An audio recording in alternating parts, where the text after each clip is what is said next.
Hey guys, wanted to put together a quick video on a deck I was testing as potentially an alternative to Red Purple Kid for Nationals. Film Kid, I think he still has a lot of momentum behind him in OP05. I think he's still a great play at locals or a more competitive tournament. I ultimately ended up choosing to go back to Red Purple Kid. I'm going to stick with the original plan and going to see how that goes just because I put so much time into it. But in the brief kind of couple of days that I was testing this, I think there's a lot of good options here, and maybe there's a slightly different version of this list out there that could really top a more competitive event. But this one has been doing super well for me on the sim, and doing pretty well against yellow, doing pretty well against purple, doing pretty well against Sakazuki, depending on how well they draw. And it doesn't really require much changes, in my view, from what you would run in OP04. So you got the standard film package.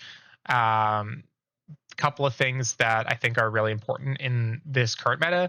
A few copies of X-Drake, searchable by body, can remove some of Sakazuki's bodies to help kind of slow down his momentum, can remove some of Purple Luffy's bodies, can remove some of Vanelle's bodies. So just a really great value play for you, and helps you establish a pretty strong dominating force on the board.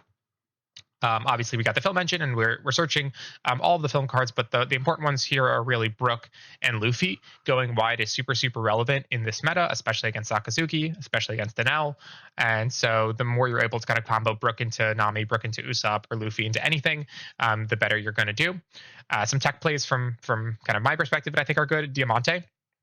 I think, if you're running Punk Gibsons, you will oftentimes leave 2 Dawn up, either as a bluff or just to use the Punk Gibson. And so Diamante combos really well into that. I think having a 5-cost 6K blocker is just really good in this meta, especially against Enel, where those games are kind of dragged out. He's going to, keep healing. There's going to be triggers that make you decide that you can't keep going with this attack because you're just going to lose. And so having a blocker that can attack and then restand himself is really valuable. Obviously, you could also play 7-drop Kid if you want to get something searchable by supernovas, but he's a little more expensive. Does not have counter, so he's a brick. So I think the Diamante is good more generically because you can play him easier, and then you can counter him out if you don't want to play him. And then the stat line's really good, the effect's really good. Whereas if you dedicated turn to playing 7-drop blocker Kid, Sakazuki would just remove it really quickly. So I think this is a really good card that does well into the yellow matchup and can kind of give you some long-term value in those kind of extended, drawn-out sequences. And then we got obviously our body searcher to help us find Apu, Punk Gibson, and Straw Sword, which is really good in this meta when there are so many blockers. Better than Sheep's Horn, obviously, because you don't have to -1 and there's no cost restriction. So really good card. 2 is like a nice copy because it's searchable. You're most likely to see it once a game, but you don't want to see it too much because you really only need the 1 card in hand to get through, the 1 or 2 blockers, because you can obviously reset yourself as well. So Straw Sword. And this is the list. I think it's really strong. I think it's just like generically such a good leader effect that it will always be relevant because no matter what, you can swing twice, and that's really powerful. But let's do a couple of example games, and I'll show you why I think this deck is so good. Okay, we have our starter 10 Red Purple Luffy here. Definitely a staple. Gets a good amount of play. Not as much as Purple Luffy, I think, but still a very popular card in our OP05 meta. So, all right, we know he already has the Gear 5 Luffy in hand, so we can try to play around that. Nothing to play this turn, so we will pass.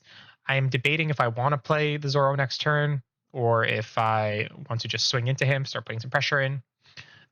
Excuse me. Hopefully we do draw a Usopp or something or a Nami so that we have a card to play. No. Okay, so I think I will have to play Zoro here and start to establish a board, and then definitely swing next turn twice. I think I'm going to play the Frankie as well. Diamante's not needed as much in this matchup, I think. All right, so he also has the Janbei. So he has Manga Luffy and Janbei.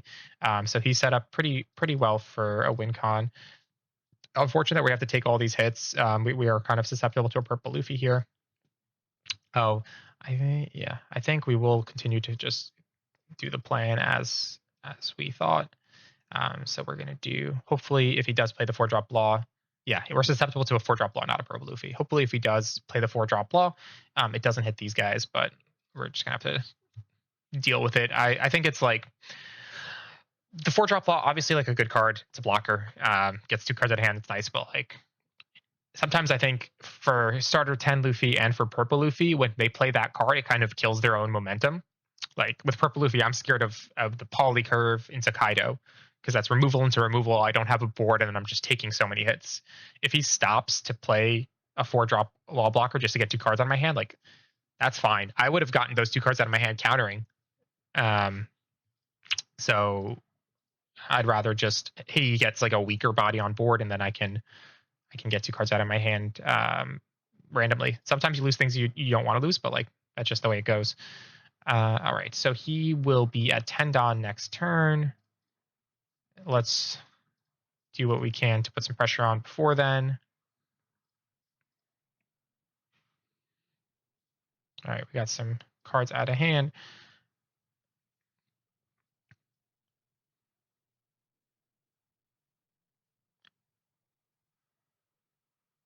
Okay, so he's not playing the Luffy right now. He's, I think, setting up to play it in the following turn. He wants to get me down to 1 life. Took ahead of this. I think we win, though. Yep, all right, yeah, he allocated all of his Dawn for that. We definitely win.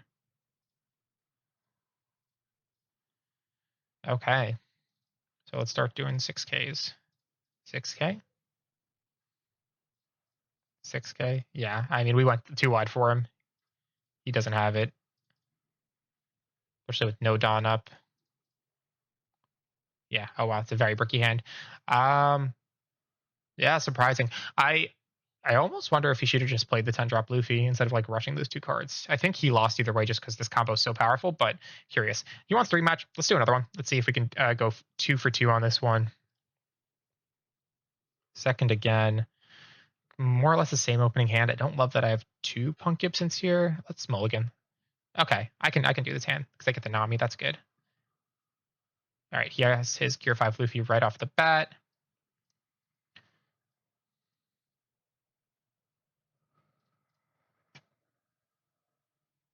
That's fine because I'm actually going to do this one a little differently. So I do want to be able to kill that and then do this. Okay. We're good. We only have 5 cards in hand, so we can't play Lock Blocker. We can take that out next turn. Oh, 1,000 Sunny Stage. You don't see this a lot. I tried to make this work in OP01 with red green Luffy, but yeah, it doesn't really do much. Okay, I'm pretty low fairly early, which is not what I was hoping for, but that's all right. I have to do that there.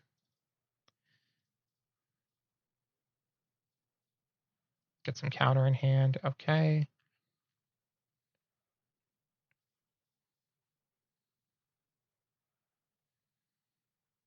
Okay, that's good.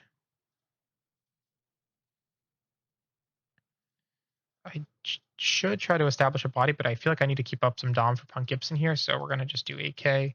Keep up Dom for Punk Gibson.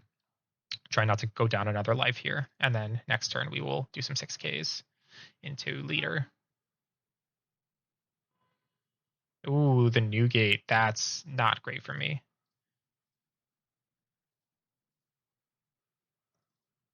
Okay.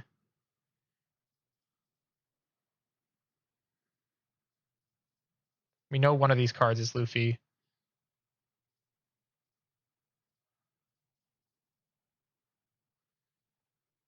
Okay. We just need to survive the Luffy, and I think we win on Crackback. We'll take this one. Get some 2Ks in hand. Yep, there's a Luffy. I think we're good. I think we're solid.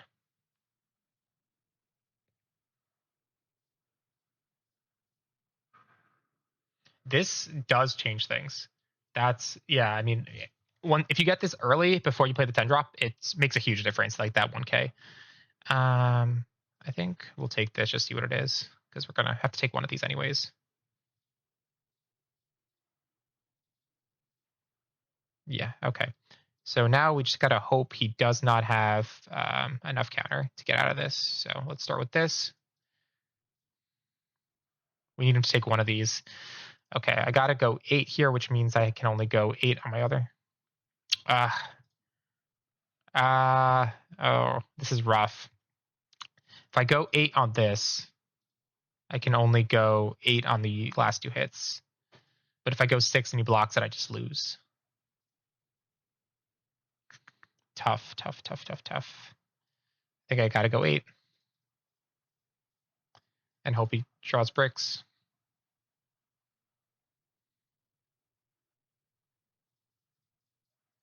Yeah, this is a tough one. Oh, all right. Are we gonna get it? Are we gonna get lucky? Ah, we got a little lucky on that one. Nice. GG's. GG's. I won't do a third match, but yeah, we got a little lucky. I think the misplays was not developing board and leaving up that Dawn for Punk Gibson. I could have probably just left up more Dawn on a subsequent turn. And just taken 1 or 2 hits earlier, and used 2 Punk Gibsons to defend later on. But yeah, if we had a 6K or a 7K, we could have done well there. Anyways, let's see if there's another match. All right, we got Katakuri here. He won the die roll. He's going second. We're going first. Let's keep the hand. This is like a lot of people said this was favored for Film Kid in OP04, and I felt like it was good. If you didn't see your Luffy's, it was really tough.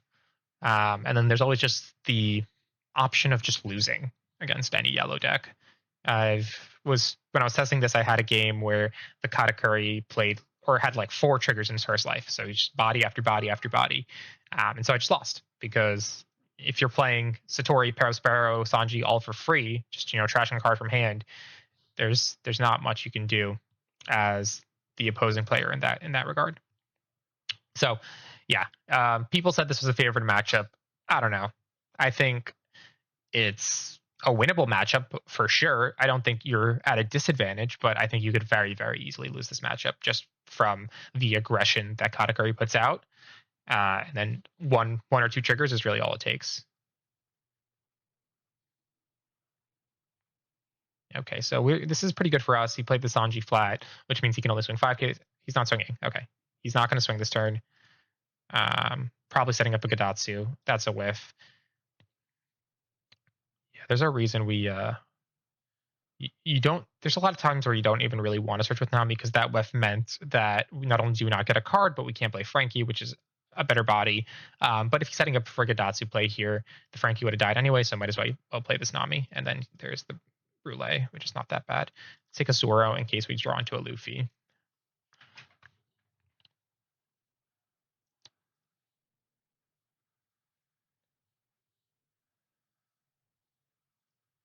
All right, 6 Don. You need to get him down to 1 life by the time he hits his 10 Don turn. Otherwise, you're in for a really, really bad time because you can hope that 1 life doesn't have a trigger, but if he heals with Big Mom and gets to 2, that's a problem. That's 2 chances to just lose the game because of a bad trigger. It puts a lot of pressure on you. I honestly I love Thunderbolt in matchups like this where when they play it I think playing Thunderbolt against an aggro deck is always a huge mistake because what did that just do for you? Now you're down 1 life, you kill the Nami, and now you're going to swing into the other Nami. Okay, that's fine. I don't think that was worth it. I would have probably played another body or maybe use Sanji to draw more cards or something, and swung into the Nami with your Katakuri, just killed 1 normally. I think killing both wasn't super worth it because this isn't a super high value target. Yeah, I got a card from it, but now now I'm just going to defend this. That's fine. Oh, okay, he's going to attack me instead. So some interesting lines of play from this Katakuri. Yeah, okay, he forgot about the 1 Don. I mean, I would have taken that regardless. Let's start with this, see if we can draw into an Usopp or get the Luffy for later. Nope, we got the Chopper. That's okay. And he's blocking. And he's blocking. Okay, now we have the Frankie. And we're pretty poised to just bring him to 0 next turn because we could do Frankie and double leader, or just Frankie leader and play a Zoro or something. And then we got the Izo if he plays more blockers. So I'm feeling pretty good about this. This is his Katakuri turn. Maybe he takes Katakuri and puts Sanji on life just to buy himself more time, which would probably be a pretty good play because then he can Big Mom the subsequent turn. But yeah, that's definitely an option. It just kind of depends how much counter he has in hand. Okay, so there's the Gadatsu. If he just kind of stuck to his plan of not attacking, he could have gotten the Frankie, which is a higher value target in my opinion, but that's fine. He's going to swing 5 into lead again. I am going to give him a Brook. Like, you should take all life against a Katakuri, but there aren't a lot of opportunities to counter L1K and, save that life. So he's going to play the 7 drop at some point, might as well. Or the 10 drop at some point, might as well. Save the life while I can at this point. I could play this super aggressive and just, double swing here, but I think I'm going to play my Luffy into Zoro and just set up the win for next turn, because as long as I get 1 life here, should be good. Okay, yeah, so that's 1. Okay. I'm at like such a life advantage that I do think going wide is still acceptable here. Let's get 2 cards out of hand, or does he actually have counter events?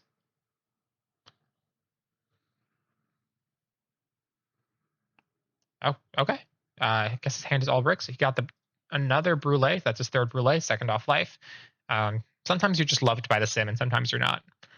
I am oftentimes not very loved by the sim. Not a lot of top decks that win me the game. Not a lot of triggers that win me the game. But then again, I'm not playing yellow as much anymore. When I used to play Arlong, I used to have some good triggers that really helped, like Cracker off life, that just won me the game. But no, not as much as red purple. Not as much now that I play red purple kid. Yeah, okay, that's Sanji. So he doesn't even have the 10 mom. Why would you play the 2K there in the 7 drop? Okay. Maybe not the best example. I think this player is clearly, learning the game still and doesn't have like great feel for Katakuri. A lot of the moves are questionable. I think playing a 2K at this stage is pretty pointless, because that's counter that you desperately need. Knowing what I'm about to do next turn. I think he hasn't always used his leader ability great. Yep. Okay. Didn't attack with anything. This is a very strange game. This is a very strange one. Definitely still learning. But we're just going to close this one out, give him a GG, and move on. I am curious to see what's in his hand. I really do want to know what was in there.